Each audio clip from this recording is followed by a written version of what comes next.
Still Poddable, still Poddable. The Boston Celtics still Poddable, still Poddable. Oh yeah! Still Poddable, still Poddable. The Boston Celtics still Poddable, still Poddable. And a 19. Beat Robb, Jim, Packard, King. Still Poddable, still Poddable. The Caesar on the court to get another ring. Still Poddable, still Poddable. Everybody in the chat now sing. Still Poddable, still Poddable. Still Poddable, still Poddable. The Boston Celtics still Poddable, still Poddable. Oh yeah! Shut your ass up, man. Your daddy's always halfway there.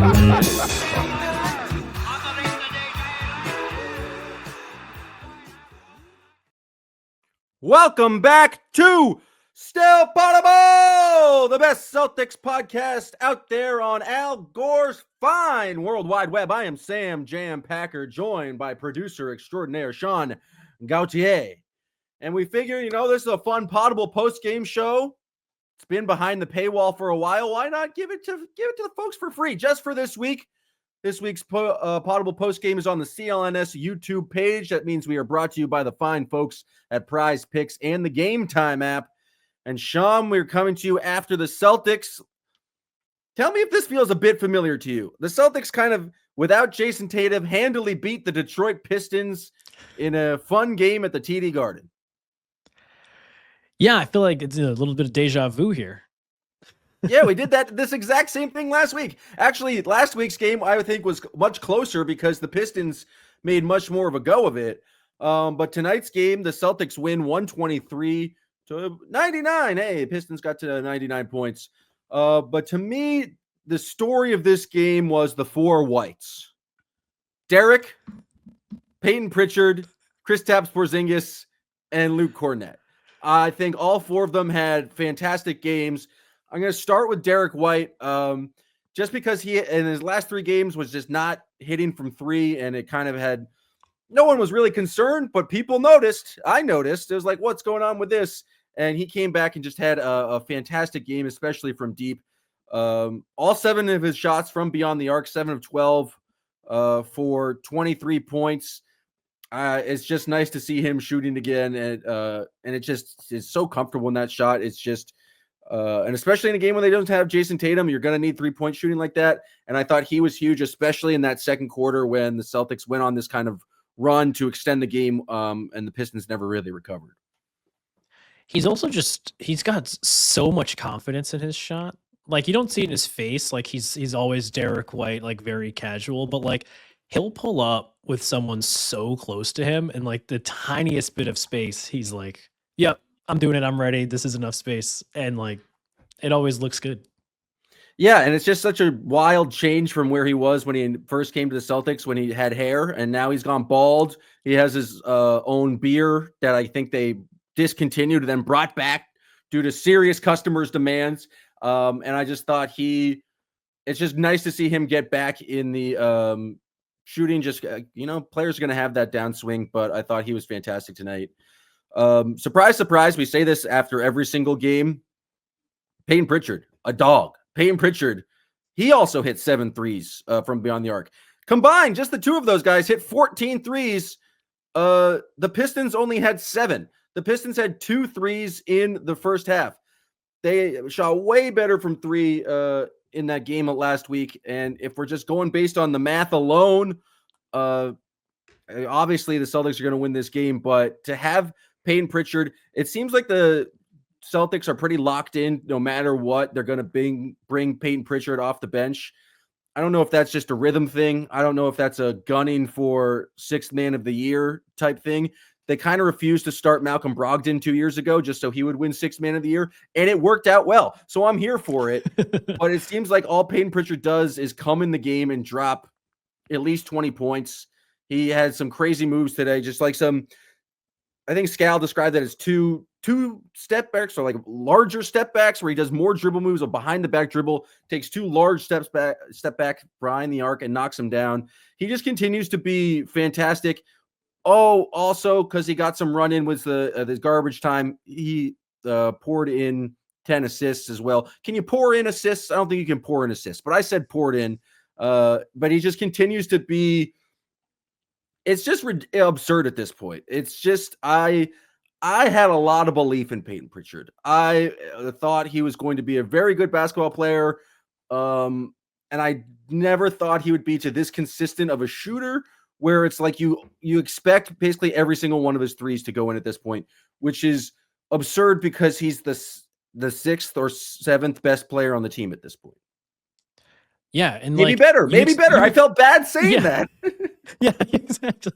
And like you don't only expect like corner threes or like you expect like the deepest three you've ever seen to go in. You expect heaves to go in when Pritchard puts them up. It's like, yeah, the evolution of Payton Pritchard is insane. He hit one today over Beef Stew where he was spot up 6 feet behind the arc.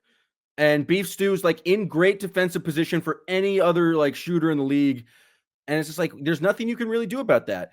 When a guy is that far behind the line, there's no real good defense to play. And I saw someone else tweet this out. I think it's a bit of an absurd comparison just because the league is in a totally different place. But if you look at Payton Pritchard's numbers from this year and Steph Curry's numbers from the 2013-2014 season, similar percentage and similar amount of threes attempted a game. Is Payton Pritchard the next Steph Curry? Yes. I think that's the conclusion we can all. Now, if I was a smart person and maybe wanted to make some moolah off Payton Pritchard, I would just go on Prize Picks and pick Payton Pritchard hires all day, every day. Prize Picks is the place to make your holidays bigger and brighter, and it's the best place to get real money action while you're watching your favorite sports. You can now win up to 200 times your money on Prize Picks. You can also have MasterCard for quick and easy deposits into your accounts. You join now, and this holiday season, Prize Picks is giving away 2 free picks in December, and they're giving away $30+ million in rewards during Pixmas or Hanukkah Picks. I don't think that's a real thing, but you can go to Prize Picks, download the app, use code CLNS to get $50 off instantly after you play your first $5 lineup. Again, use promo code CLNS to get $50 instantly after you play your first $5 lineup. Prize Picks, run your game. Now, we've covered half the whites. Now we get to the 7-footers. And this was a lineup that actually, I feel like we haven't seen it a lot before, but there was moments in this game where both Kristaps Porzingis and Luke Kornet were on the court. They turned in one of the best highlights I think we've seen. I'm a sucker for big-to-big passing. When a big on the high block passes to a big on the low block, that's just fun. That's just good breakfast. That's good fun for everyone involved. This one involved Luke catching the ball from Kristaps on the low block, immediately swinging to, I think was Derrick White, or maybe it was Payton Pritchard in the corner to knock down the three. But both Kristaps and Luke Kornet had fantastic games. I just felt like Kristaps just started early and it was aggressive. He had 8 shots in the first quarter, only 7 points, but I think it was just he was hustling the entire evening. He only ended up with 19 points. I don't think we've seen a big volume game from Kristaps so far, but I felt like there's a bunch of times where in transition, he's running the floor, and I thought the Celtics did a very good job of he's getting the seal on a cross match and getting him the basketball. And it may not showed up in the points wise for Kristaps, but I thought he just passed the ball really well, and including the big-to-big situations with Luke Kornet. And so it's just such a luxury to have. Talk about a guy shooting so far behind the line. That's just a thing Kristaps can do. It makes him very dangerous, but that's not the focus of his game. It's much more of the shots on the interior, but it's just such an easy thing to just dump the ball in him, especially when teams are switching. Yeah, it's like you were saying with Pritchard, how do you guard that? If you're a center, you don't want to be rushing out, several feet behind the 3-point line, but you have to guard it. And if you even try to, Porzingis is more than capable of just up faking and driving right past you, or making the right read and dishing out the right pass. So it's insane that we have so many guys that can do that on our team. It's also insane that one of them's 7'3" and one of them's 5'11". but yeah, just this team is seems hard to beat. That's why they don't lose a lot of games. I think you're absolutely right. Now I'm going to bring in a special correspondent. I think he's got something to say about Luke Cornett. I know he's a big Luke Cornett guy, and I thought he joined to talk about it right now.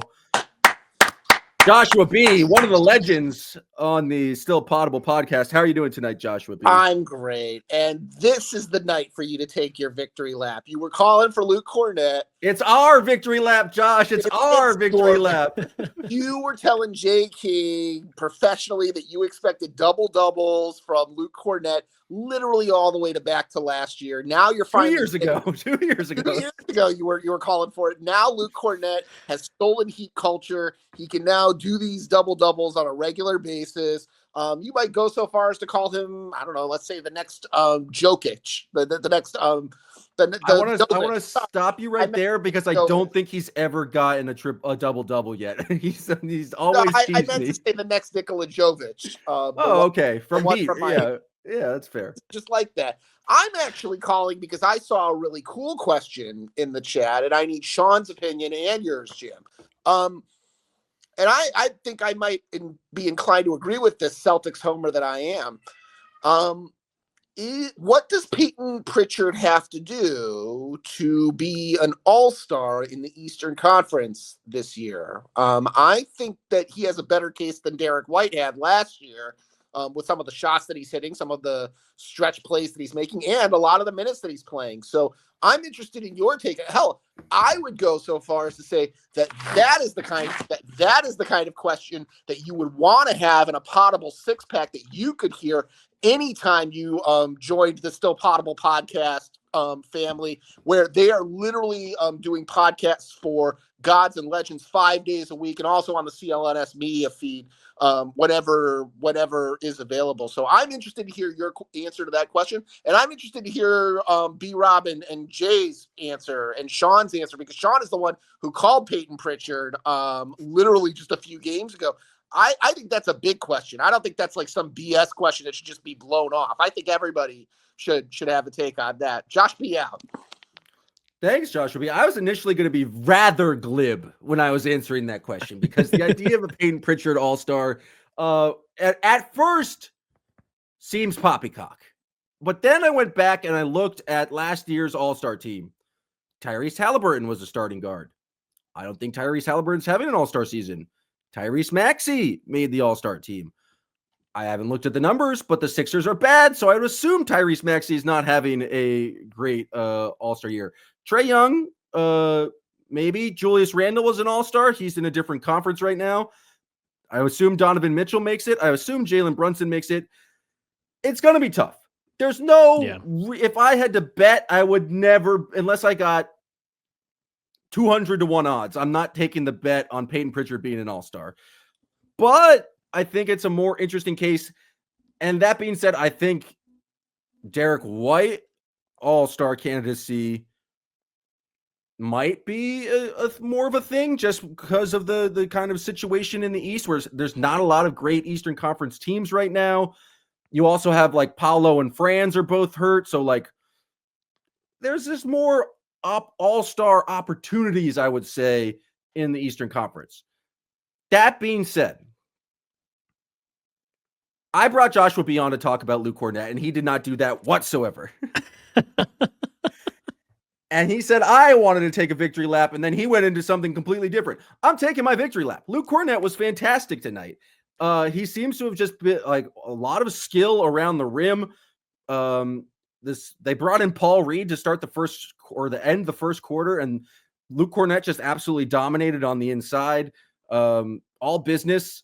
They said he got a new haircut. It didn't look like he got a new haircut, or he didn't get a very good haircut. But 12 points from him, 7 boards, not a double-double. I predicted he would get a double-double when Robert Williams got hurt at the start of the 21-22 season, and it just has not got a double-double since then. But I think he's just definitely solidified himself as the third big. I thought it was interesting how much the Celtics went to double bigs tonight, and especially, again, that Kristaps and Luke Cornett lineup.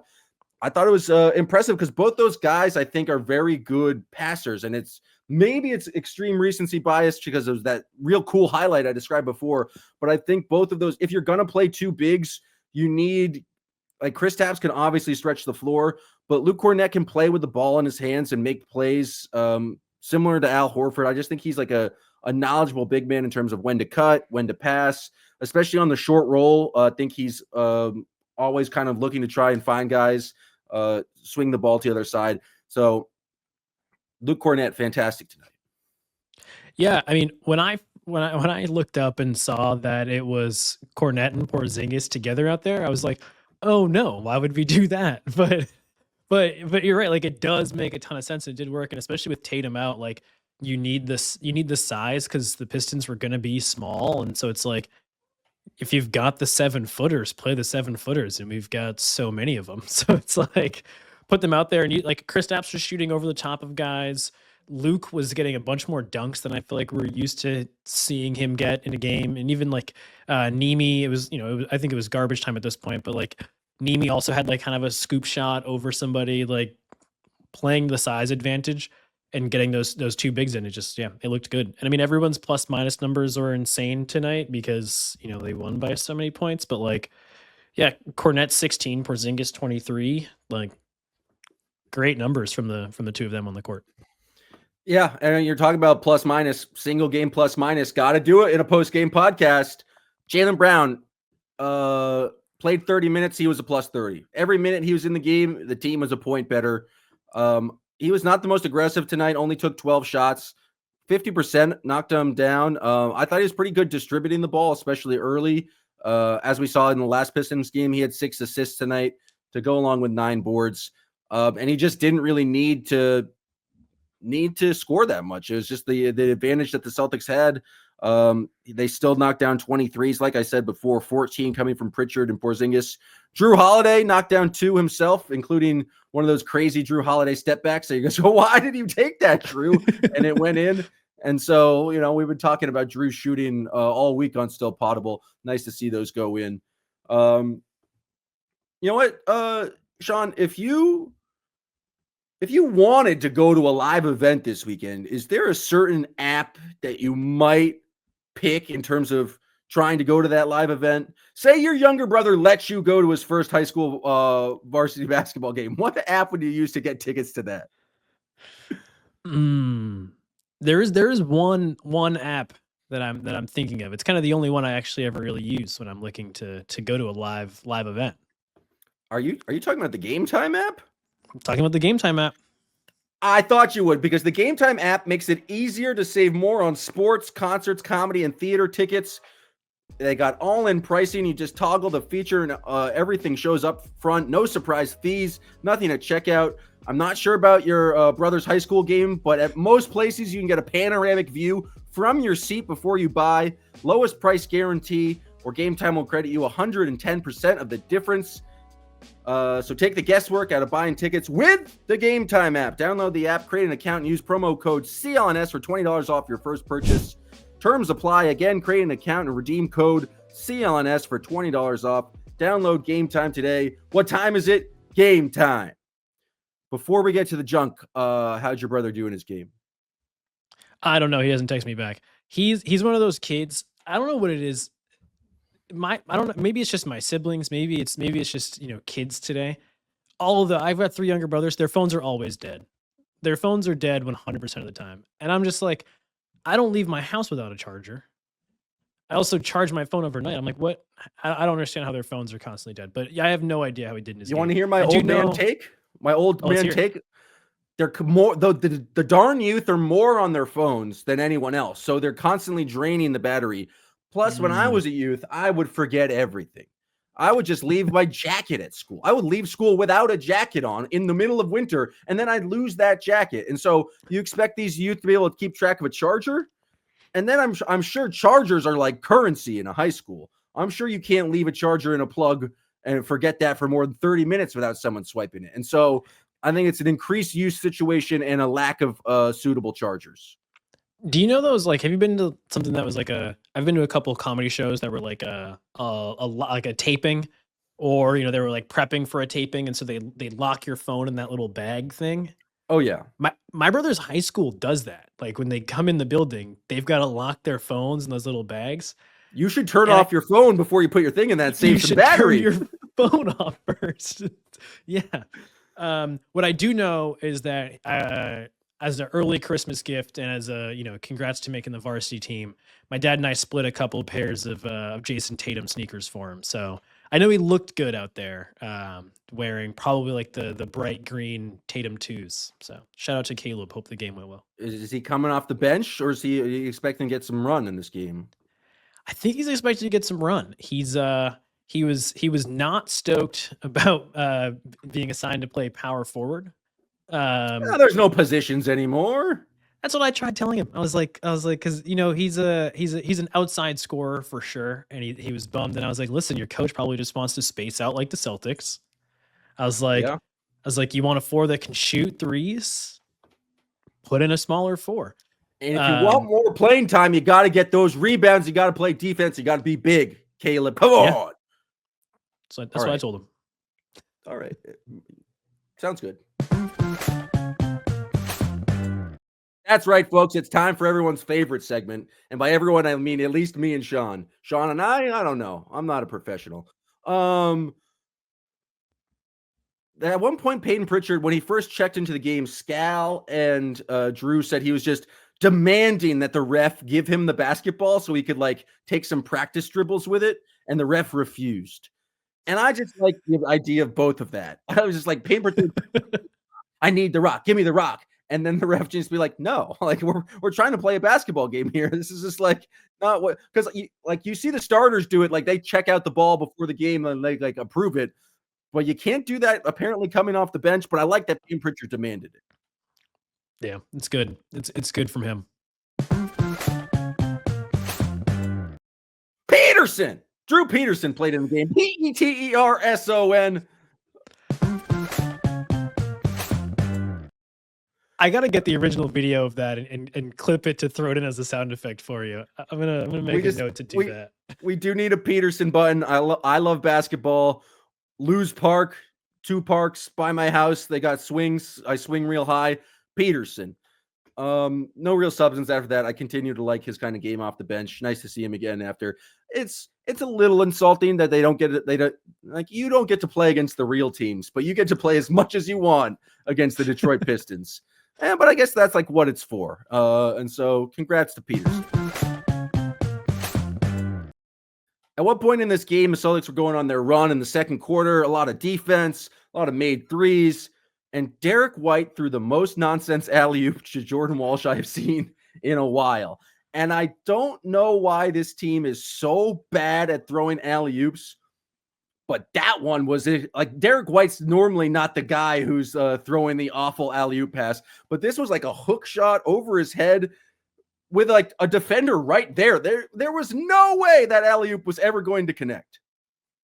There wasn't. I also just loved that Scal immediately, his first thought was that it was to Al Horford, and that Al was just like, I'm not doing that. He wasn't. Al was close to the situation. He did not jump. He did not jump. No interest whatsoever. All right, I'm watching on League Pass. I'm here in Philadelphia, and I'm getting berated with ads for a gas station / convenience store called TA. I've never heard of this.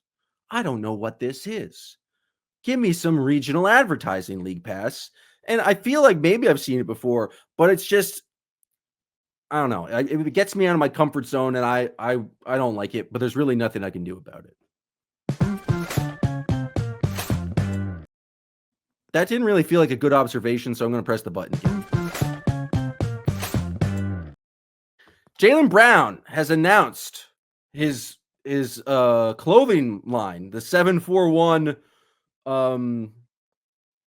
I think it's it's 741, and it's he announced the merchandise line around the sneakers that were previously announced. But he also wore some of the most ridiculous sunglasses I've ever seen to the game.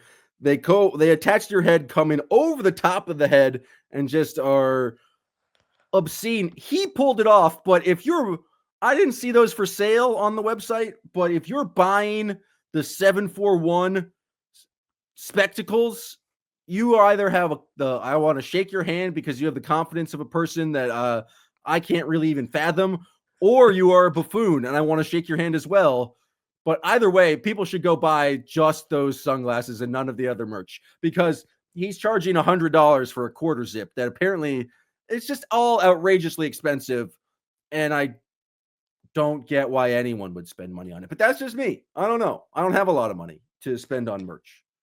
Yeah, my girlfriend Caroline, we were watching the game together, and we're seeing Jaylen Brown come through the tunnel during the pregame show, and she was like, Jaylen Brown's wearing a lot of black clothing, and it's all. She's like, it's kind of weird. She was like, she said he looked like he was gonna go egg someone's house. It's not a Rada burglar chic kind of thing. Especially when you're wearing all of it at once with the goggles on. Yeah, you look like it's kind of giving a bit of like the not so super villain that gets like beat up in the first scene of like someone's origin film. That was the energy of the outfit. I do gotta say, yeah, when Drew Carter on the call was like, I got the quarter zip and it was pretty reasonably priced. I was like, all right, let's see how much this thing is.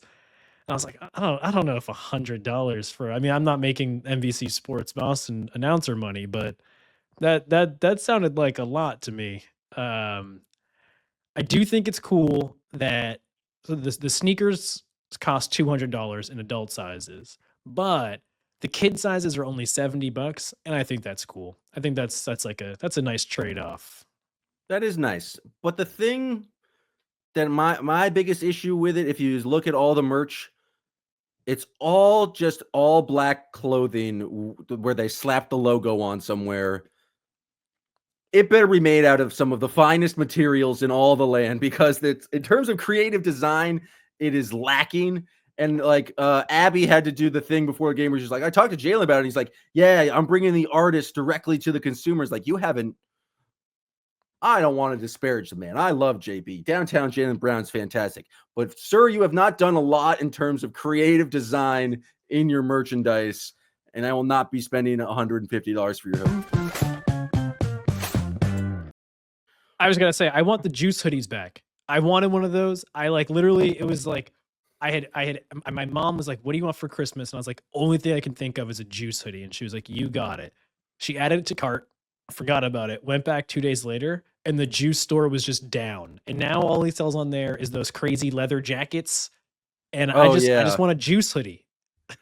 It's wild that he already had a clothing brand and then decided to just make another clothing brand with a lot less creative designs. But 741, we're supporting it. All right, I'm watching on League Pass every halftime. There's they do like the 10 best highlights from the night's previous action, but it's like every guy with like a very serious announcer voice, and he's got to live a very interesting life. Like, this is strictly for League Pass. Imagine just like every morning you got to go in and do a really cool voice about Trae Young throwing an alley-oop for number 7 to DeAndre Hunter.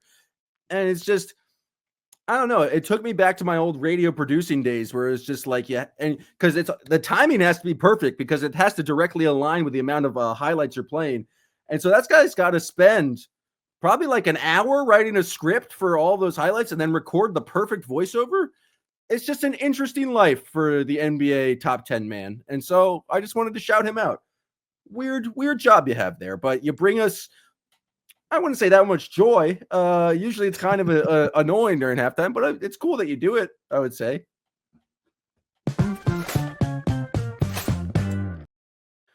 Kristaps Porzingis' favorite type of music is Spanish trap.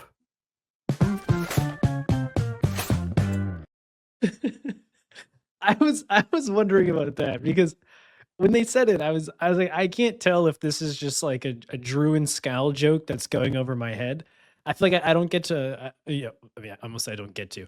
I don't watch the broadcast that often because I'm at the games a lot to before doing these shows, and then I listen to the radio call a lot when I'm not at the Garden, and so I was just literally, I was like, is this a joke about Scal or something? And then they were like, yeah, he lived a long time in Spain when he was younger. And I was like, that's a real thing, huh? That explains the Spanish part, but not the trap part. And I don't know where that came in, but I guess I'm here for it. All right, 3 minutes left to go in the third quarter. Sound just ceases to exist for me on League Pass. I tried all 5 different streams. They was on NBA TV tonight. I tried the in-arena, the broadcast. I even went over to Pistons stream. No sound. And it created a very zen kind of meditative state of just watching the game. It's so weird to watch a basketball game with no sound because they're like, then they're zooming in on Luke Cornett like on the bench and like maybe they're telling a fun story about him. I'll have no idea. And you kind of guys, you really need to focus on the ball. And so it was interesting. I gotta say, with no sound, as soon as it was like 6 minutes of just like absolute garbage time towards the end, my attention did wane just a little. I'm hand up. I'm gonna be honest. The sound really does like draw you in, and watching a full quarter of basketball with no sound, it's spooky. I would suggest you guys maybe try it for a 6-minute stretch here or there, just to take some deep breaths, really focus on like what's important in life, and lock in on the ball. Maybe don't even watch the ball. Watch the off-ball movement. Think about the game bigger than the game. Don't let the sound distract you. But I wouldn't say do it for a full game because you might go crazy.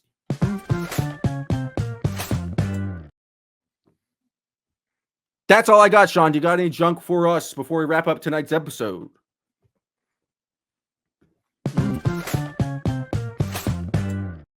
That's going to be a big no from producer Sean Gauthier. That's quite all right. We appreciate everyone who's tuning in now, everyone who's watching or listening on the CLNS YouTube page, everyone who's listening on the free version of the show. If you want more Still Poddable, go to patreon.com/Still Poddable. We got podcasts for you every day, Monday through Friday, and we're doing these Poddable post games. If it's a weekday game, we'll come to you live on Twitter right after the game. And then if you can't catch that broadcast, all the audio and video will be on patreon.com/Still Poddable. Subscribe today. We'll be back Sunday night after the Celtics play the Wizards again. What the heck? They play the Wizards again, and then they got 2 games against the Bulls. This is me being selfish in my Celtics fandom, but I was having a lot more fun when they were playing the Bucks and the Grizzlies. Yes, it's fun to see them win. We get a nice little Cornette moment, but like I want to see some better competition. They're playing on Christmas against the bunk Sixers team. We're not going to get a good game for the Celtics until 2025. So, get your rest in, folks. Enjoy these wins against maybe they'll have a disappointing loss against the Bulls. Who knows? Certainly that's not happening against the Wizards, but if it does, or if they blow out the Wizards, we'll be here Sunday night, folks, to join you guys for another episode of Still Poddable. Appreciate everyone who tuned in. Be back next week. Still Poddable, Still Poddable. The Boston Celtics, Still Poddable, Still Poddable. Oh, yeah.